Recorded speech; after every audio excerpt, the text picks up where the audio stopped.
सरदार की तबीयत अचानक बिगड़ जाती है। इसके बाद कबीले का हकीम उसका चेकअप करता है और कहता है कि आपको काफी ज्यादा थकावट हो गई है और आराम की जरूरत है।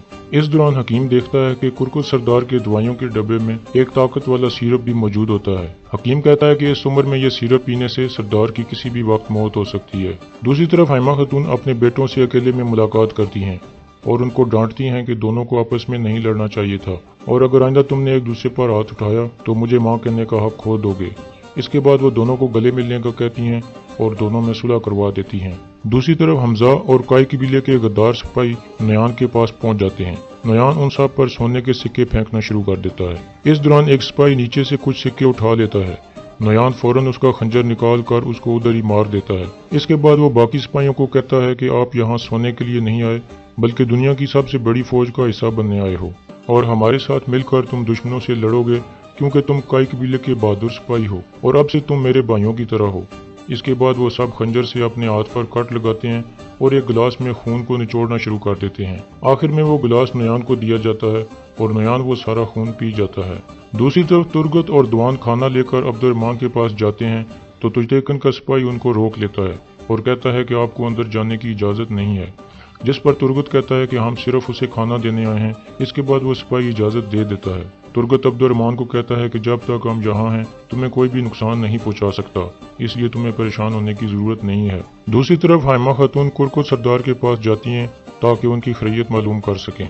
कुरकुत सरदार कहता है कि हमारे जिरगे के सब लोग काई कबीले से खफा हैं और चाहते हैं कि आपके सिपाही हथियार फेंक दें क्योंकि आपके कुछ सिपाही गद्दार निकले हैं और अर्तुल और उसके सिपाही भी आए रोज नई मुसीबतें पैदा करते हैं। जिस पर हाइमा खातून गुस्से में आ जाती हैं। दूसरी तरफ अर्तुल और हलीमा अकेले में मुलाकात करते हैं।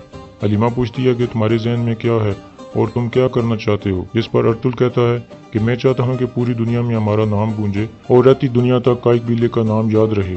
दूसरी तरफ तुजतेकन और गोगचे भी अकेले में मुलाकात कर रहे होते हैं और जब वो वहाँ से जाने लगते हैं तो उनका सामना अर्तुल और हलीमा से हो जाता है। तुजतेकन तंजन अर्तुल को कहता है कि तुम्हारे सिपाही गद्दार निकले हैं और तुम यहाँ घूम रहे हो। जिसके जवाब में अर्तुल कहता है कि तुम तो सिपाहियों के कमांडर हो और गद्दारों के पीछे जाने की बजाय तुम यहाँ जंगल में घोड़ा दौड़ा रहे हो। इसके बाद गोगचे तुजतेकन को वहाँ से जाने को कहती है और वो दोनों चले जाते हैं। इसके बाद रात को तुजतेकन अपने सिपाहियों के साथ खाना खाने में मसरूफ होता है तो एक सिपाही कहता है कि तुर्गत और दुआन आज अब्दुर्रहमान को मिलने आए थे और सामसा ने उनको मिलने की इजाजत दे दी। जिस पर तुजतेकन सख्त गुस्से में आ जाता है और खाने की प्लेट सामसा के सर पर अंडेल देता है और कहता है कि अगर आइंदा तुमने मेरा हुक्म नहीं माना तो मैं तुम्हें कुत्तों के आगे डाल दूंगा। इसके बाद वो उनको हुक्म देता है कि आगे से अर्तुल और उसके सिपाहियों ने अगर जरा सी भी गलती की तो तुम उनकी गर्दन उड़ा देना। दूसरी तरफ अर्तुल अपने सिपाहियों को बताता है कि जो दुर्गा कबीले वाले चाहते हैं कि काई कबीले के सिपाही फौज से निकल जाएं और अपने हथियार फेंक दें, इसलिए हमें कुछ करना होगा और कुछ ऐसा करना होगा जिससे ये साबित हो कि तुजतेकन कबीले की पुरानी रवायात की परवाह नहीं करता और हम उससे ये गलती करवाएंगे। अगले दिन काई कबीले के कुछ सिपाही बड़े खेमे के दाखिले पर अपने झंडे लगा देते हैं।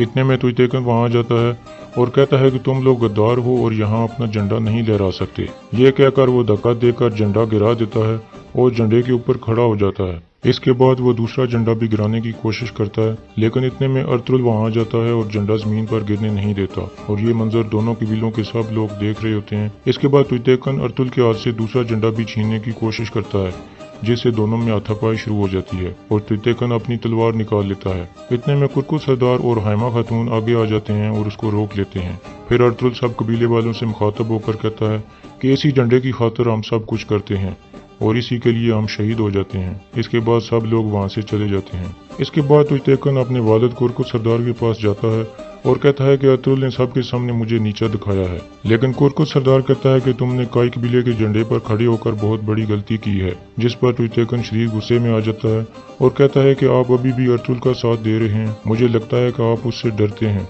जिस पर कुरकुत सरदार भी गुस्से में आ जाता है और उसे बाहर जाने को कहता है।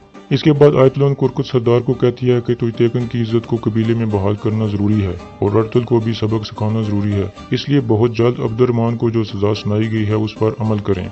इसके बाद दो दुर्गा कबीले के कुछ सिपाही अब्दुर्रहमान के पास जेल में जाते हैं और उसे कहते हैं कि तुम्हारा वक्त पूरा हो गया है और उसके हाथ बांधना शुरू कर देते हैं और यहाँ